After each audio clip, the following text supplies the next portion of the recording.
14 เมษายนนี้พันตีเวียงสวรรค์กิตติศักดิ์ฮ้องหัวหน้าตำรวจจราจรของเมืองนาไซทองก็ได้ออกมาให้สัมภาษณ์ต่อกับทีมข่าวโทรภาพแห่งชาติลาวเกี่ยวกับความพร้อมในการรับประกันความสงบและความเป็นระเบียบเรียบร้อยทางด้านการสัญจรในระยะของการเฉลิมฉลองบุญปีใหม่ลาวเพื่อรับประกันความปลอดภัยในการสัญจรตามท้องถนนหลวงในระยะฉลองบุญปีใหม่ลาวพ.ศ. 2569แผนกตำรวจจราจรเมืองนาทรายทองได้กะเกี่ยมความพร้อมอย่างเต็มที่โดยได้จัดวางกำลังเจ้าหน้าที่ลงประจำการอยู่ตามป้อมและจุดสำคัญต่างๆตลอด24 ชั่วโมงเพื่ออำนวยความสะดวกจัดสรรระเบียบการสัญจรและสกัดกั้นการเกิดอุบัติเหตุอย่างเข้มงวดมาตั้งแต่วันที่ 12 เมษายนเป็นต้นมาตั้งด่านกวดกาด้านเทคนิคและเอกสารรถของผู้ขับขี่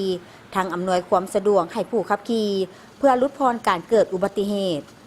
ในระยะผ่านมายังบ่ทันพบการเกิดกรณีที่ห้ายแฮงเป็นต้นแมนการเมาแล้วครับมีเพียงแต่กรณีที่บ่ถือเอกสารหรือว่าใบขับขี่และบ่ใส่หมวกกันกระทบเท่านั้นนักขับขี่ก็ถือว่ากวดกาไปนี่ก็คือว่าบ่ทันพบเห็นกรณีใดที่ว่าผิดระเบียบห้ายแฮงที่เป็นการดื่มและขับบ่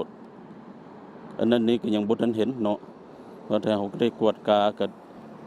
ไปตามปกตินี้ปฏิบัติตามแผนของแผนกจราจรนครหลวงก็คือกองบัญชาการปกส.เมืองนาไซทองนี่เนาะถือว่าสภาพนี้ก็ยังปกติถือว่าบ่มีสภาพอย่างห้ายแฮงเกิดขึ้นเนาะเฉพาะอุบัติเหตุในขอบเขตเมืองเฮารับผิดชอบช่วงระยะเฮาเฮ็ดบุญเขาป้องกันบุญปีใหม่มื้อนี้เดี๋ยวเกิดขึ้นนี่มีลายนึงเนาะมีรถจักรต่ำกับรถกระบะอยู่เขตบ้านดงบองเนาะเห็นให้ผู้ขับขี่ได้รับบาดเจ็บสมควรนี่1คนพาหนะเปสมควรนี่2คันเนาะในโอกาสนี้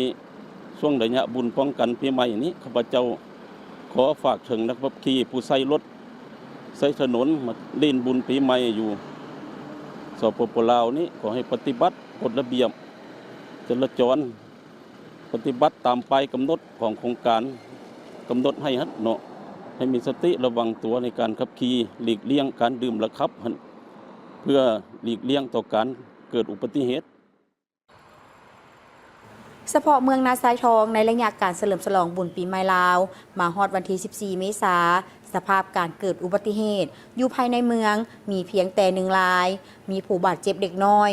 โอกาสนี้ทานห้องหัวหน้าจราจรเมืองนาทรายทองได้เรียกร้องมายังผู้ขับขี่ก็คือพ่อแม่ประชาชนทุกภาคส่วนจงพร้อมกันยกสูงสติเคารพกฎระเบียบจราจรอย่างเข้มงวดถ้าดื่มสิ่งมึนเมาแล้วห้ามขับขี่เด็ดขาดเพื่อร่วมกันลดพรสถิติการเกิดอุบัติเหตุการบาดเจ็บและการสูญเสียชีวิตให้ลดลงเพื่อเฮ็ดให้การเฉลิมฉลองบุญปีใหม่ลาวในปีนี้เต็มไปด้วยความเบิกบานมวลซื่นและมีความปลอดภัยห้อยส่วนห้อย